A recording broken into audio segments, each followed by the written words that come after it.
It was just another ordinary night in the city, cold, quiet, and half asleep. Streetlights flickered in the mist, their glow melting into puddles left by the evening rain. A young man on a motorbike stopped under one of those dim lights, his breath visible in the air. His name was Arif, a 22-year-old delivery boy, wearing a worn-out jacket with a cracked phone holder on his bike and a heart heavier than his delivery bag. He checked his phone. Another late-night delivery. Order number 4572, emergency food parcel. Delivery location, House 12, Block D, Southview. He sighed, tightening the straps on his helmet. Emergency food parcel? At midnight? He muttered, glancing at the small blinking clock on his bike, 12:46 a.m. He didn't have the luxury to refuse. Every delivery meant a few more coins to pay off his rent, a few more days before the landlord came knocking. He revved the engine and took off into the fog, unaware that this particular delivery would change his life forever. As he rode through the sleeping streets, his thoughts wandered. To his mother back in the village, her voice fading on the last phone call. She hadn't heard from his father in years, and neither had he. The man had disappeared when Arif was just a boy. No explanations, no letters, only rumors and pain. Arif had learned to stop asking questions about him. Some wounds, his mother used to say, were better left untouched. But tonight, fate had other plans. After a 15-minute ride, he arrived in front of an old, half-broken gate. The metal creaked when he pushed it open. The house looked abandoned, no lights, no sound. A small flicker from the second floor, maybe a candle. Arif hesitated. He knocked. No answer. He knocked again, louder this time. "Delivery!" he called out. The silence stretched longer than comfort allowed. He was about to turn back when a faint voice came from inside. "Please, come in." The voice was weak, trembling, like someone barely holding on. Arif pushed the door gently and stepped inside. The smell hit him first, a strange mix of old wood, dust, and something else. Something metallic, sharp. Blood, maybe. His heart started to race. "Hello," he called. "I'm the delivery guy. You ordered—" "Upstairs," he interrupted, barely audible. "Please, hurry." He climbed the stairs carefully, each creak echoing through the house. The candlelight grew brighter, leading him to a small room at the end of the hallway. There, on an old bed, lay a man in his late 40s, pale, weak, his hand clutching his chest. A small bottle of medicine lay spilled on the floor beside him. Arif froze for a second. His breath was shallow. Sweat covered his face. "You brought it?" he whispered. Arif nodded quickly, pulling out the package. Inside were a few packets of food, bread, biscuits, water, and a thermos of soup. The man reached for it with trembling hands. "Thank you. I didn't think anyone would come." Arif handed him the food and glanced around. The room was a mess, broken glass, an old photograph on the floor, and a faint smell of smoke, as if something had burned recently. "Sir, are you okay? Should I call an ambulance?" The man shook his head weakly. "No hospitals, please, just sit." Arif hesitated, then sat on a wooden chair beside the bed. The man smiled faintly. "You remind me of someone," he murmured. "Really? Who?" Arif asked, half out of politeness. The man didn't answer right away. His eyes drifted to the ceiling. "Someone I lost long ago," he said softly. "A boy. He'd be around your age now." Something in his tone made Arif's chest tighten. "I'm sorry," he said quietly. The man smiled again, this time weaker. "Don't be. It was my fault he's gone." Arif didn't know what to say. The clock ticked slowly. Outside, a dog barked in the distance. Inside, the man coughed. A deep, painful sound that made Arif instinctively stand. He grabbed a bottle of water and helped him drink. The man's trembling fingers brushed against Arif's wrist. "You're kind," he whispered. "What's your name?" "Arif," he replied. The man's eyes widened slightly, barely noticeable but enough to register surprise. "Arif," he repeated, under his breath, as if the name carried something familiar, something lost. He wanted to ask more, but before he could, the man winced and clutched his chest again. Arif panicked. "Sir, please, I'm calling an ambulance." "No," he shouted, his voice cracking. "Please, just stay, just for a moment." Arif froze. There was something in the man's eyes. Fear, desperation, regret. He sat back down, trying to calm him. Okay, I'm here." The man took a shaky breath. "You ever lose someone, Arif?" The question struck him unexpectedly. "Yeah," he said after a pause. "My father. He left when I was a kid. Never came back." The man's fingers tightened slightly on the bedsheet. "Do you hate him for it?" Arif hesitated. "I used to. Now? I don't know. Maybe he had his reasons. But it still hurts, you know?" The man nodded slowly, tears forming in his eyes. "Sometimes the ones who leave do it because they think it's best for others, but they don't realize what they destroy in the process." Arif looked at him curiously. "You talk like you've done that." The man gave a weak smile. "Maybe I have." For a moment, neither spoke. The candle flickered again. The shadows on the wall danced, and the sound of rain returned softly against the window. Then from his pocket, the man pulled out a small old locket, rusted, dented. He looked at it for a long time before handing it to Arif. "Would you do me a favor?" Arif nodded. "If I don't make it tomorrow, make sure you find a boy named Arif Rahman. He lives somewhere near the North Bus Station. Tell him I'm sorry." Arif froze. "Wait, what?" The man's lips trembled. "Just promise me," he whispered. Arif felt a chill down his spine. "Sir, what's your name?" The man looked at him for a long moment, eyes glistening with tears. Then he said softly, "Rahim." The name hit him like a shock. He didn't know why, maybe because it was the same name as his father's, but he told himself it was coincidence. There were hundreds of Rahims in the city. It couldn't be him. It just couldn't. But still, something deep inside him stirred, an ache he hadn't felt in years. "Okay," Arif said finally. "I'll tell him." The man smiled weakly, closing his eyes. "Thank you, son." The word son lingered in the air like smoke. Arif felt his chest tighten again. He wanted to say something, but before he could, the man drifted into unconsciousness. Panic rose in Arif's throat. He grabbed his phone, dialed the emergency number, and shouted for help, but the network was weak. The call wouldn't go through. He tried again. Nothing. He rushed downstairs, looking for anything, candles, medicine, a phone line. That's when he noticed the photographs scattered near the broken cabinet. He picked one up, and his heart stopped. It was a picture of a small boy, standing beside the younger version of the man upstairs. The boy couldn't be more than 6 years old, and he looked exactly like him. Same eyes, same smile. His fingers trembled. He flipped the photograph over. On the back, in faded ink, were written the words, "Arif, my little hero." The room suddenly felt colder. His heartbeat thundered in his ears. He dropped the photo, his breath shaking. No, it can't be." He ran back upstairs. The man was still breathing, faintly, but his skin had turned pale. Arif knelt beside him, gripping his hand. "Sir, please wake up. Tell me who you are." The man's eyes opened slightly, his lips parting to whisper something. Arif leaned closer. "I never stopped looking for you," he murmured, barely audible. "Forgive me." And then his hand fell limp. Arif froze, tears streaming down his face. No, please," he cried. He shook him gently, hoping for a response, but there was nothing. Just silence. His mind spun.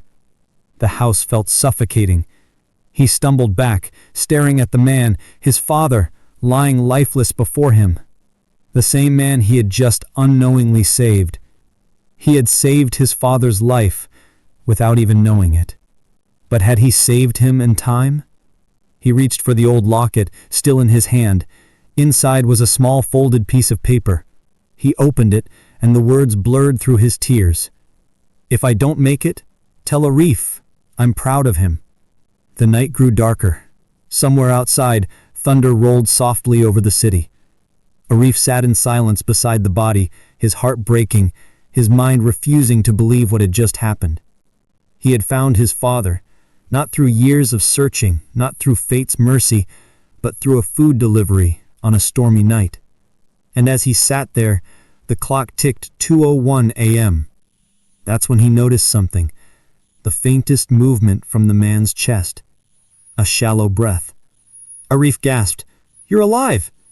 He rushed to his phone again, desperately trying for a signal. Just one bar. He hit the emergency call. It connected this time. "Hello? Yes, please, send an ambulance. House 12, Block D, Southview. The sound of the hospital machines echoed faintly in the background, steady, rhythmic, and cold. Arif sat in the dimly lit corridor, his clothes still wet, his fingers gripping the locket tightly.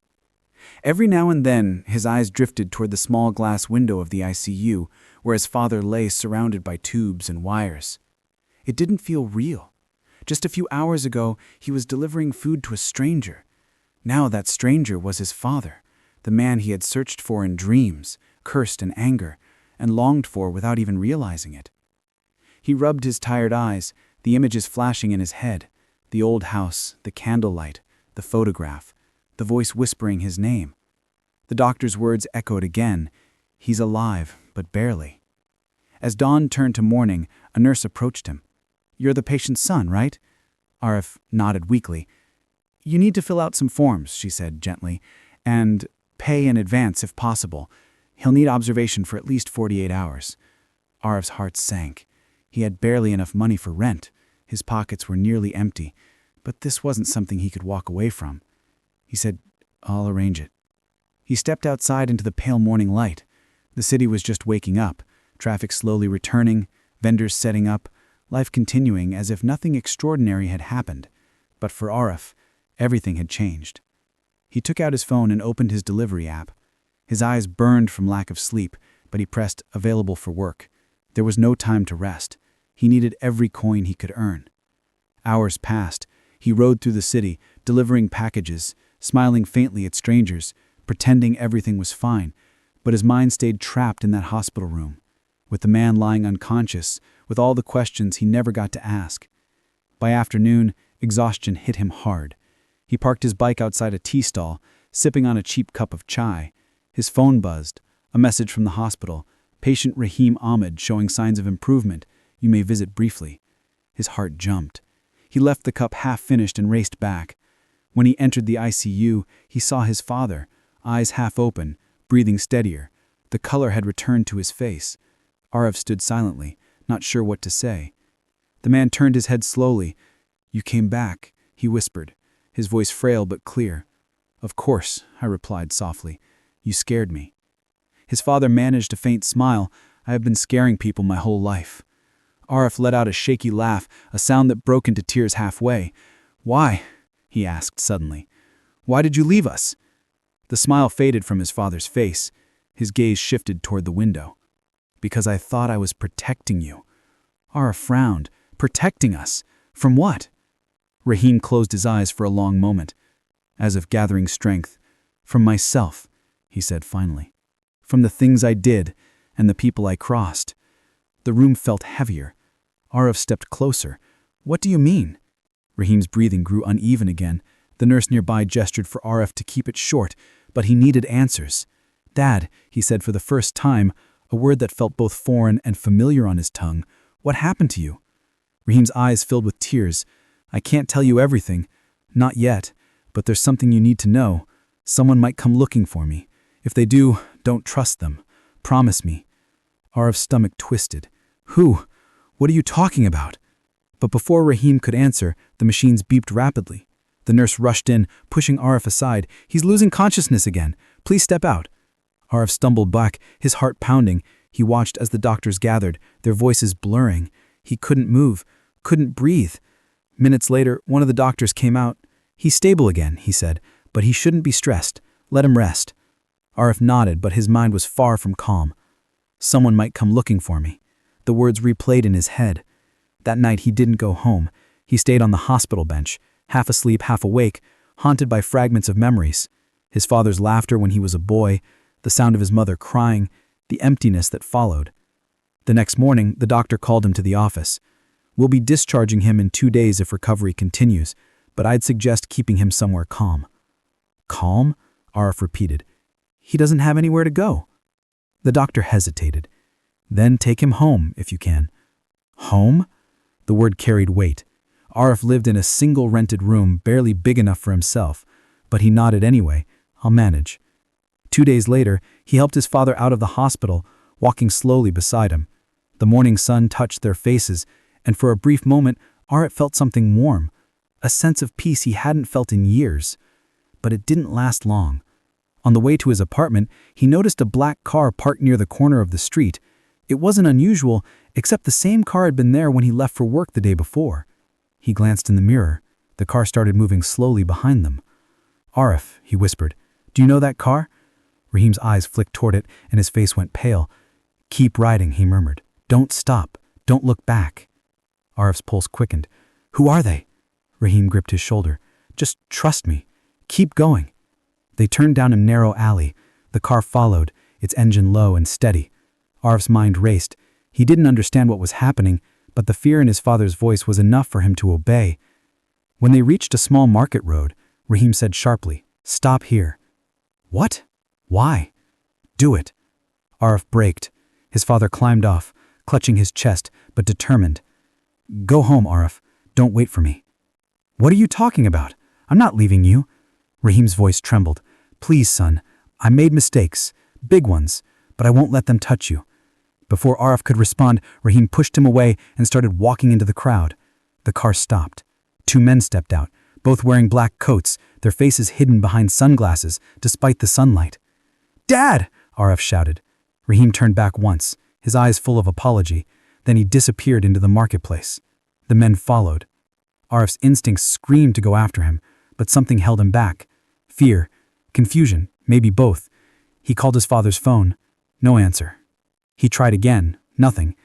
He stood there, shaking, watching the crowd swallow his father once more, just like it had years ago. For the rest of the day, he couldn't work, couldn't eat. He sat in his room staring at the door, waiting for a knock. Any knock, but none came. It wasn't until midnight that his phone finally rang. The number was unknown. He answered immediately. "Hello, Dad?" There was silence for a few seconds. Then a deep voice, not his father's. "You're Arif Rahman, correct?" His heart froze. "Who are you?" "We need to talk about your father." "Where is he?" Arif shouted. "Calm down. He's safe. For now." Arif gritted his teeth. "What do you want from him?" The man chuckled softly. "It's not about what we want from him, boy. It's about what he took from us." Arif's mind spun. "You're lying. My father's sick." He's many things, but sick isn't one of them. He's clever, your father. A little too clever." Arif's hands trembled. "I don't understand." "You will," the voice said coldly. "Soon." The call ended. Arif stared at his phone, the words echoing in his head. "It's about what he took from us." He didn't sleep that night. Every sound outside made him flinch. Every car that passed made him look out the window. He felt trapped in a nightmare he couldn't wake from. By morning, he decided to act. He went back to the old house where it all began, the place where he had delivered that fateful order. The door was still broken, the air still heavy. He searched every corner, desperate for something, anything that could explain what was happening. Under the bed, he found a small metal box, rusted and half buried under old clothes. He pried it open with a knife. Inside were a few papers, old receipts, IDs, and one envelope labeled, "For Arif." His breath caught. He tore it open. Inside was a letter written in his father's shaky handwriting. "If you're reading this, it means I couldn't tell you everything. I wasn't just your father, Arif. I was also part of something I should have never joined, a group that dealt in things beyond law, beyond morality. I wanted out, but they don't let people leave, not alive. They took everything from me, money, reputation, peace, everything except the memory of you and your mother. I came back to make it right, but it's too late. If they find this letter, burn it. If they find me, don't follow. Live your life. "Forgive me, my son." Arif dropped the letter, his vision blurring. The truth was worse than anything he'd imagined. His father wasn't just a man who had abandoned them. He was running from something deadly. And now that danger was coming for him too. As the stock clock struck midnight once more, Arif whispered into the darkness, "I'll find you, Dad, whatever it takes." He had no idea that the next 24 hours would uncover secrets darker than he could ever imagine, and that saving his father might mean losing everything else, because the delivery boy who once saved a stranger's life was about to risk his own. Arif's mind raced as he stared at the photo on his phone. His father, bruised and bound, looked smaller than he'd ever remembered. Fragile, human, yet still defiant in his eyes. The message beneath it haunted him. Bring what he stole or you'll never see him again. He had no idea what it was. He didn't even know if his father had stolen anything. All he knew was that men in black coats were after him, and now his father's life was on the line because of something from the past. He paced his small room, the letter from his father lying on the floor, half crumpled. "I wasn't just your father, Arif. I was part of something I should have never joined." The words burned in his mind. His father had hidden this part of his life from him and his mother, maybe to protect them, or maybe to protect himself. He pulled out his phone again, scrolling through contacts.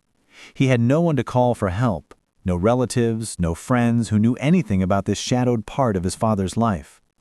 For years he had lived in the ordinary world of deliveries, cheap apartments, and borrowed bikes. Now he was being pulled into something far bigger, far darker, and far more dangerous than he could ever imagine. He ran his hands through his hair, trying to think. The photograph of his father tied to the chair kept flashing in his mind. "They know we're connected. They know I care." Panic gnawed at him, but underneath it a spark of determination lit up. He couldn't wait. He couldn't hesitate. Every second counted. He grabbed his bike, the letter clutched tightly in one hand, and set out into the city streets. He didn't know where to go, only that he had to follow the faintest clues, the scraps of memory his father left behind. The first place that came to mind was the old house, the place where everything had started. Maybe there was something there he had missed, some key that could help him understand what his father had stolen. The streets were eerily quiet.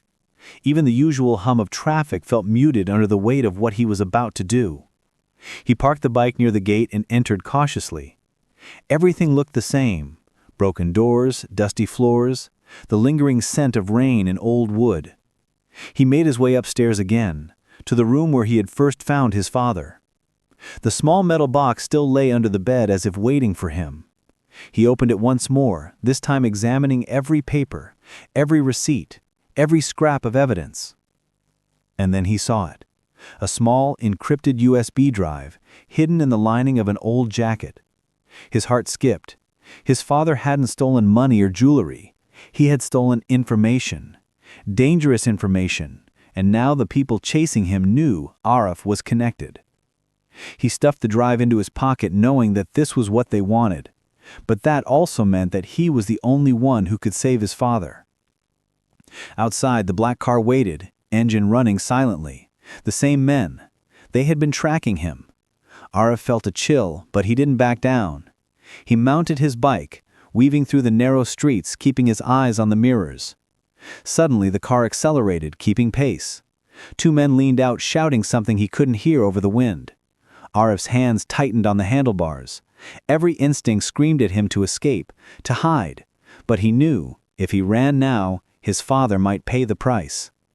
He turned sharply into an alley, hoping to lose them. The car followed. Tires screeched, horns blared in the distance. But Arif kept going. He knew the city like the back of his hand, every shortcut, every abandoned street. Finally, he reached an old warehouse near the docks, a place his father had mentioned in passing in the letter. Safe for now until I can make things right.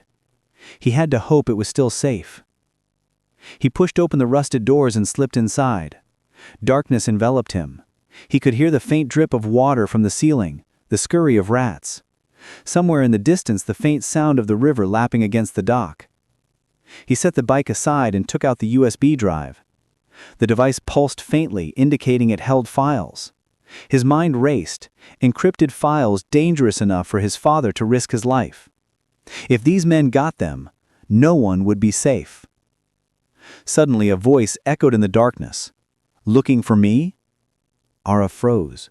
From the shadows emerged a figure, his father, bruised but alive. His eyes sharp, calculating. "You shouldn't have come here alone," Rahim said quietly, almost smiling. "I couldn't wait," Arif said. "They have you, and they'll kill you if I don't bring whatever they want." Rahim's eyes softened. "You're braver than I ever imagined, but you're not ready for what comes next." "Then teach me," Arif said. "I'll do whatever it takes." Rahim took a deep breath, glancing at the USB drive. "This," he said, "is the key. It's dangerous, not just for me, but for you. Once they know you have it, there's no turning back." Arif nodded, swallowing his fear. "I don't care. I won't lose you again." For a moment, father and son stared at each other, two lives torn apart for years, now reconnected in the midst of chaos. The silence was broken only by the faint drip of water and the distant hum of the city. Then a sound, tires on the gravel outside. The black car had found them. Rahim's face hardened. "They're here. You need to hide the drive, quick." Arif nodded and slipped the USB into a hidden compartment beneath the warehouse floorboards. The men stormed in. Two figures, masked, their voices low but threatening. "Where is it?" one demanded. Rahim stepped forward, arms raised. "You'll never get it." Arif's heart pounded. He wanted to rush to his father's side, but Rahim placed a hand on his shoulder. "Stay here. Watch." The next moments were a blur. Shouts, movement, the clash of bodies. Arif pressed himself against the wall, trying not to breathe. Through the darkness he saw his father fight with a strength that defied his frailty, dodging blows, striking back with precision. Then one of the men lunged at Arif. He stumbled, tripping over the floorboards. A sharp pain shot through his shoulder. He cried out, and the man grabbed him, pulling him toward the door. "Rahim!" Arif shouted. His eyes locked onto his, full of fear and fear. In a swift motion, Rahim struck the man, sending him sprawling. "Run, Arif! Get the drive!" Arif scrambled to the hidden compartment, fumbling with the boards. Finally, he grabbed the USB and ran toward the far side of the warehouse. His shoulder burned, blood seeping through his shirt, but he didn't stop. Outside, the rain had returned, heavier this time. He sprinted toward the docks, the dark water reflecting the flickering lights of the warehouse. Behind him, he could hear the chaos, shouts, footsteps, the metallic clang of Rahim fighting desperately. He reached the riverbank, gasping for breath, and ducked behind some crates. His hand shook as he held the USB. He had done it. He had saved it, but at what cost? A scream tore through the night. Arif froze. His father's voice, unmistakable, full of pain. "No," Arif shouted, running toward the sound, but a hand grabbed his shoulder. He spun around, ready to fight, but it was an old fisherman, drawn by the commotion. "Quiet, boy," he whispered. "They'll hear you. Go, run. Take the drive far from here." Arif nodded, heart pounding, and ran along the water's edge. The city lights blurred in the rain. Behind him, the warehouse burned faintly, smoke curling into the night sky. He didn't look back. Hours passed. He didn't stop until the first rays of dawn began to break over the horizon. Only then did he allow himself to catch his breath, drenched and exhausted. He clutched the USB tightly. Inside it lay secrets that could destroy lives, secrets his father had hidden, stolen, and now entrusted to him. He had saved the drive. He had survived the night. But the people chasing them weren't finished. And somewhere in the ruins of that warehouse, Rahim was laying wounded, alone, fighting to survive. Arif knew one thing with absolute certainty. The next step would demand more than courage. It would demand cunning, sacrifice, and a strength he didn't know he possessed. Because saving his father was only the beginning. And the darkness that pursued them was far from over. The storm had passed, but the war was just beginning. The city was waking slowly, but Arif couldn't rest. Sleep felt impossible, like a luxury he no longer deserved. The USB drive burned in his pocket, a small piece of metal containing more danger than he could ever imagine. Every second it stayed with him, the shadow of the men in black grew larger, closer, more threatening. He needed answers, but he also needed a plan, and most importantly, he needed his father alive. He couldn't do this alone, yet asking for help was a risk. Anyone could be watching, listening, waiting. Arif found a quiet spot in an abandoned building near the river. From there he could think, strategize, breathe. He pulled out the letter from his father again, running his fingers over the words. In a group that dealt in things beyond law, beyond morality, I wanted out, but they don't let people leave. Not alive. He shivered. His father had risked everything for him, for the life they might now salvage together, but the question lingered. What exactly had he stolen, and why was it so dangerous? Hours passed as he reviewed the scraps of information he had, the USB drive, the letter, the fragments of memory. His father had hinted at a criminal organization, but how deep did it go? Was it about money, documents, secrets, or something far darker? A movement outside made him freeze. Shadows. Footsteps. He clutched the USB and slipped into the shadows, pressing against the wall. 2 men passed by, scanning the area. Black coats, sunglasses, the same style from the warehouse. Arif's pulse raced. They were close. He stayed hidden until they disappeared.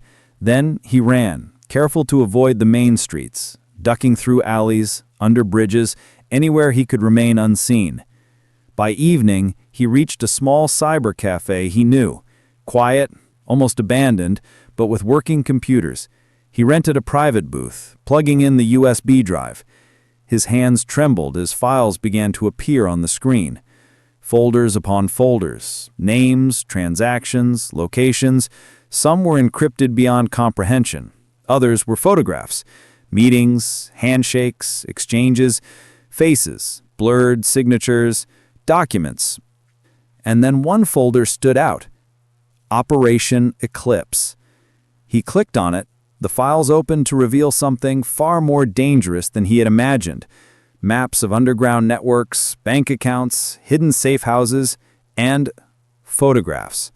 Photos of people he recognized, officials, businessmen, and even law enforcement officers. They were all involved in something illegal, connected to his father. The truth hit him like a thunderclap. His father hadn't just stolen information, he had stolen evidence. Evidence that could topple a secret network that had infiltrated the city at every level. Suddenly, his phone vibrated. A text message. We know you have it. Don't move, don't hide, bring it, or lose him forever. The blood drained from Arif's face. They had tracked him even here. Every step he took, every breath he drew, they were watching. And his father's life hung in the balance. He had to act fast. He couldn't just run. That would get both of them killed. He had to think, to plan, and most importantly, he needed his father alive. He scrolled through the files looking for any clue about his father's location. One file caught his attention, a GPS log from the night before, tagged Safe House B. The coordinates pointed to an old warehouse on the outskirts of the city, near the abandoned industrial district. Without hesitation, he grabbed his bike. Rain had started again, drenching the streets, making them slick and dangerous, but he didn't care. He had to save his father. As he sped through the city, his mind replayed every detail from the warehouse fight. His father's strength, the way he had protected him, the fire in his eyes even as he was beaten and cornered. Rahim had fought alone to give him a chance. Now it was his turn to survive. He reached the outskirts, the abandoned warehouse looming in the distance. The gate was broken, the metal rusted, the place eerily silent. He parked his bike and crept inside. Shadows stretched across the floor, cold and menacing. He could hear faint whispers. 2 men were talking, their voices low but sharp. "Did you get it?" one asked. "Not yet," replied the other. "He's clever. That boy, he might ruin everything." Arif's chest tightened. They were talking about him, about the drive, about his father. He edged closer, hiding behind stacks of crates. Then he saw him, Rahim, tied to a chair, bruised, bloodied, yet still holding himself with quiet defiance. His father's eyes met his, and in that brief moment, Arif saw trust, fear, and a silent plea. "Get me out."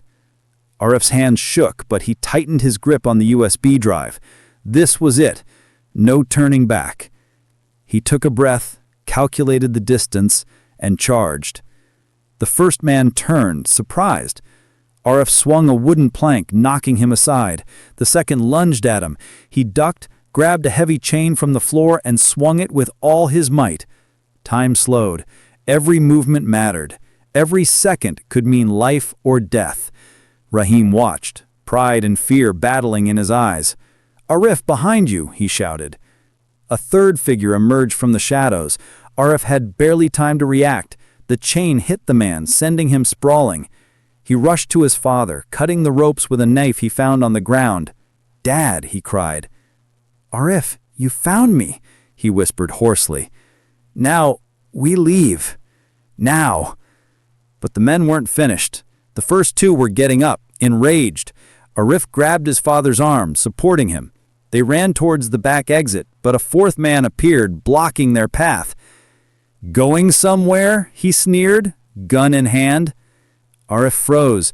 The warehouse felt impossibly large, the shadows closing in. He could hear his father struggling beside him, every breath shallow and painful. He had the drive, he had the evidence, but how would they escape? The man raised the gun. The rain outside poured louder, masking the sounds of the approaching danger. Arif's mind raced. He had seconds to act, to make a choice. And then, from somewhere above, a steel beam swung down with precision, knocking the gun aside. The man fell backwards, dazed. "Go," Rahim shouted. "I'll cover you." Arif didn't hesitate. He pulled his father toward the back exit, stumbling into the night. The rain soaked them instantly. Their hearts pounded, adrenaline flooding every vein. The black car they had seen before skidded to a halt nearby. Another figure stepped out. Rahim saw it and cursed under his breath. Arif looked at his father. "We can't stop." Rahim nodded weakly. "Keep running, to the docks. There's a boat. I'll delay them." "Don't do this alone," Arif shouted. "You taught me well, son. Now it's your turn to survive." Arif helped his father toward the edge of the warehouse district. Behind them, the men advanced, their footsteps pounding like drums of war. The docks were close, but the water reflected the dim city lights like a mirror of danger. Every step felt heavier than the last, but he forced himself onward.